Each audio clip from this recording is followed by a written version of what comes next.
এখানে বাপ্পি নামে একজন শীর্ষ সন্ত্রাসী আছে, যার নামে একাধিক মামলা রয়েছে। সে সকাল আনুমানিক 7টার দিকে 3জন সহ তারা বিল্ডিংয়ে আসে। এই বিল্ডিংয়ের যে কেয়ারটেকার হিসেবে যে মেয়েটা আছে লিমা নাম, তাকে তারা হচ্ছে গিয়ে হেফাজতে নেয়। হেফাজতে নিয়ে তার কাছ থেকে চাঁদা দাবি করে। চাঁদা দাবি যখন করে এবং সে এই অফিসে টাকা রয়েছে সেই মর্মে ভিকটিম লিমাকে হেফাজতে নিয়ে বিভিন্ন লকারে টাকা খোঁজার চেষ্টা করে। বা টাকা যখন না পায়, বাই দিস টাইম যখন লিমার সাথে এই বিল্ডিংয়ের মালিক পক্ষ যখন কমিউনিকেশন করে কোনো তথ্য পায় না, তখন তারা সন্দেহজনকভাবে মনে করে যে সে হয়তো কোনো প্রবলেমে আছে। পরে পুলিশকে কল করলে আমাদের এই জামগড়া পুলিশের যে টিমটা আছে, সেই জামগড়া পুলিশের টিম সহ আমাদের আরও দুটি মোবাইল পার্টি যারা আছে তারা সহ এই বিল্ডিংয়ে আসে। আসার পরে সামহাও এটা ভিতরে যে বাপ্পি একজন এই বিল্ডিংয়ের কেয়ারটেকার লিমাকে জিম্মি করে রেখেছিল, সে বুঝতে পারে, পুলিশের বুঝতে পেরে সে তখন এই লিমাকে সামনে রেখে সে হচ্ছে গিয়ে পালানোর চেষ্টা করে।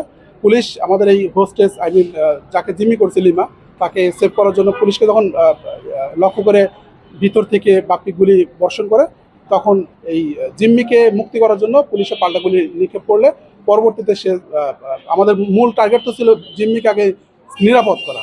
জিম্মিকে নিরাপদ করতে যাওয়ার প্রেক্ষাপটে সত্য তখন সামহাসে পালিয়ে গেছে। আপাতত হচ্ছে কি আমরা তথ্য পেয়েছি এখানে কারা এসেছিল, কীভাবে এসেছিল।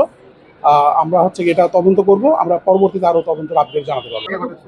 গুলির ঘটনা ঘটেছে, এটা ডাকাতির ঘটনা না। এটা মূলত সে এসেছিল চাঁদা দাবি করার জন্য। সে যখন চাঁদা দাবি করে চাঁদা টাকা পাচ্ছিল না, তখন সে এই বিল্ডিংয়ের যে কেয়ারটেকার লিমা তাকে হেফাজতে নেয়।